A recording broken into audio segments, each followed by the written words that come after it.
1. Dalam proses pemetaan stakeholder, seorang analis kebijakan mendapati kelompok masyarakat yang memiliki pengaruh besar terhadap keputusan kebijakan, tetapi memiliki kepentingan rendah terhadap isu yang sedang dibahas.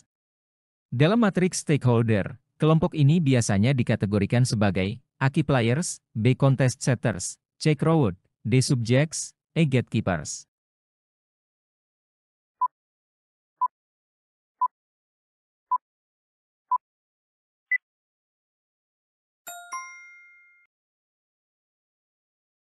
Matriks stakeholder memiliki 4 kategori: 1. Key players, pengaruh tinggi, kepentingan tinggi; 2. Subjects, kepentingan tinggi, pengaruh rendah; 3. Contest setters, pengaruh tinggi, kepentingan rendah; 3. Crowd, pengaruh rendah, kepentingan rendah.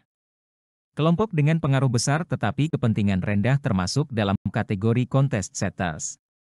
Mereka perlu dilibatkan dengan strategi komunikasi tertentu karena dapat memengaruhi keberhasilan kebijakan. 2. Seorang analis kebijakan merancang strategi advokasi dengan mendekati para pemangku kepentingan kunci yang memiliki hubungan kuat dengan pembuat kebijakan. Langkah ini bertujuan untuk A. Membentuk koalisi strategis, B. Mengurangi resistensi publik, C. Menyebarluaskan informasi ke masyarakat, D. Mempertahankan status quo, E. Mengarahkan diskusi pada isu-isu teknis.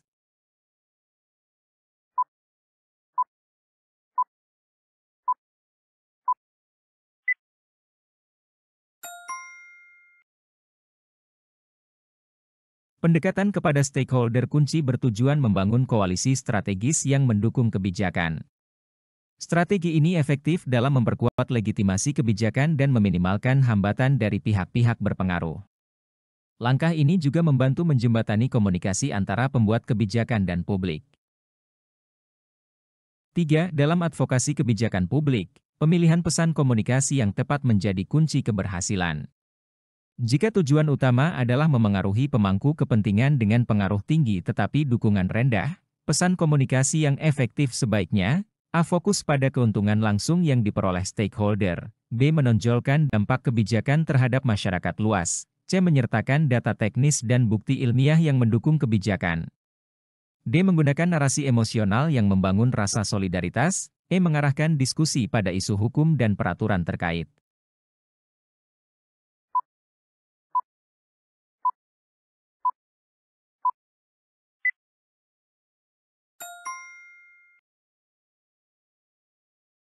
Pemangku kepentingan dengan pengaruh tinggi tetapi dukungan rendah, perlu didekati dengan data teknis dan bukti ilmiah agar mereka memahami dasar rasional kebijakan.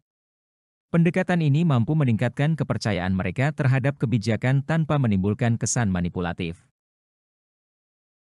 4. Setelah memetakan stakeholder, analis kebijakan menemukan bahwa salah satu kelompok masyarakat yang terdampak kebijakan memiliki kepentingan tinggi, tetapi pengaruh rendah. Strategi yang paling tepat untuk melibatkan mereka adalah A. Memberikan pelatihan dan edukasi terkait kebijakan, B. Mengarahkan mereka untuk membentuk aliansi dengan stakeholder lain, C. Melibatkan mereka dalam proses pengambilan keputusan, D. Mengurangi ketergantungan mereka pada kebijakan tersebut, E. Mengabaikan mereka karena dampaknya tidak signifikan.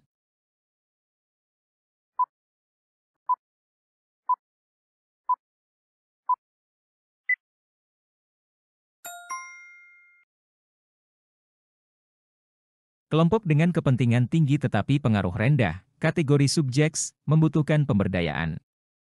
Pelatihan dan edukasi akan meningkatkan kapasitas mereka untuk memahami dan mendukung kebijakan, sehingga suara mereka lebih terdengar.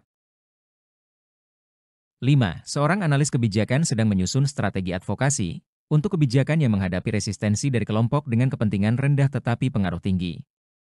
Pendekatan yang paling efektif untuk menghadapi kelompok ini adalah A. Memberikan insentif ekonomi kepada kelompok tersebut, B. Membangun hubungan personal untuk meningkatkan kepercayaan, C. Mengurangi akses informasi mereka terhadap kebijakan, D. Memitigasi potensi dampak negatif kebijakan yang mereka khawatirkan, E. Mengabaikan mereka karena kepentingannya rendah.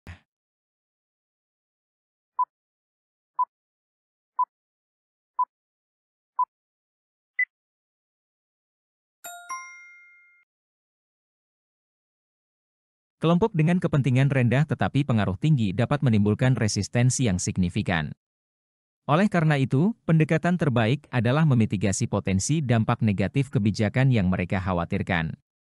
Langkah ini dapat meredakan kekhawatiran mereka dan mengurangi hambatan terhadap implementasi kebijakan.